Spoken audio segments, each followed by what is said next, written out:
My name's David Gong and I ride a hand cycle. I've been doing it since I got injured in 2001. I used to run marathons and do triathlons before then. It's my 20th year in the Rock and Roll Marathon, 16th year doing it in a hand cycle. And once you get a streak like that going, it's, you don't want to break it. I did my first marathon in 1984. I ran 3 or 4, then came back in 1998 and started the rock and roll then. And ran for 3 or 4 more years before I got hurt in 2001. Did a couple Ironmans right before I got hurt, and then got hurt in June of 2001 and came back in June of 2002 and kept doing marathons in a hand cycle. Got hurt mountain climbing up in Alaska.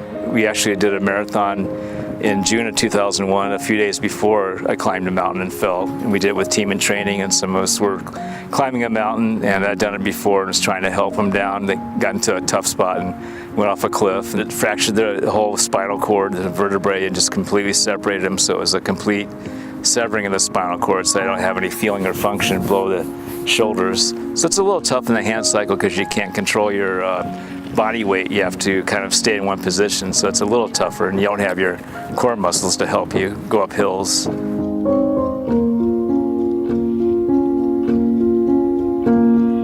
can only train a few times a month really, because you always have to have help. So anytime you're out like a day like this, you really appreciate just being out, and so you just appreciate the training a little bit more and the racing a little bit more, because I don't do as many races as I used to. Part of it's about hand cycling. It's getting part of your life back that was taken away by the injury. So, I always like racing and training and, being active. And so this was a way to kind of take back what was taken away from you and not kind of give in to the injury, and just realize there were still good things to do.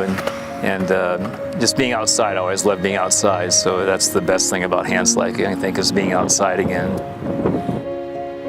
It's tough when you see people running, and you used to do that, and you're out there with all the runners. So it's tough, but usually when I see somebody running, I just remember the feeling of running, and so that's a good feeling to have that memory come back. And so it's not really a sad feeling. It's just like, I remember what that's like, and the hand cycle is a little bit of that. It's a little different, but still you get that same feeling of being out there in a race with people. And so in my mind, I'm running, I guess, is what I feel like.